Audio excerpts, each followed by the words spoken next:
अस्सलाम वालेकुम। मेरा नाम सलमान नसीम है और आप वीडियो एडिटिंग सीरीज़ की 6th वीडियो देख रहे हैं। आज की वीडियो में हम वाटर मार्क लगाना सीखेंगे। उसके लिए मैंने ये एक वीडियो ऑलरेडी ऐड कर ली है और इसके अलावा मैंने यहाँ पे फ्रेम लिमिट से उसकी लिमिट भी सेट कर ली है। अब मैं यहाँ पे ऐड के बटन के ऊपर क्लिक करूँगा और इमेज के ऊपर जाऊँगा और जहाँ पे मेरा लोगो पड़ा हुआ है मैं उसको वहाँ से ऐड कर लूँगा। तो ये मेरे पास ऐड तो हो गया, लेकिन इसने पूरी स्क्रीन को घेर लिया और ये बहुत ज़्यादा स्ट्रेच हो गया, यानी ख़राब हो गया।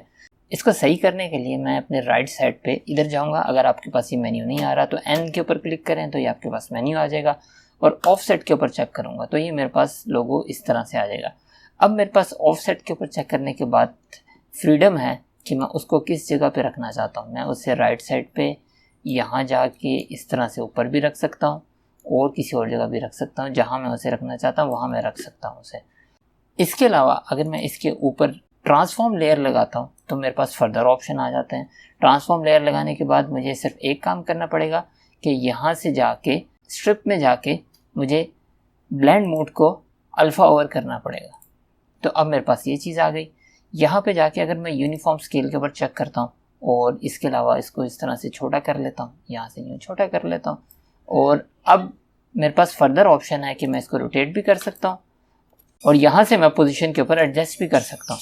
तो मैं यहाँ तक ले आता हूँ, इसको यहाँ तक ले आता हूँ और फिर यहाँ तक यहाँ ले आता हूँ। इसके बाद जस्ट मैंने अपने पेज अप के बटन के ऊपर क्लिक करना है और एंड में जाना है। इस हैंडल के ऊपर क्लिक करना है, राइट साइड वाले हैंडल के ऊपर क्लिक करना है, शिफ्ट एस दबाना है तो ये इधर तक चला जाएगा और फिर लेफ्ट साइड वाले हैंडल के ऊपर क्लिक करके मैंने जी दबा के उसे यहाँ तक लेके आना है।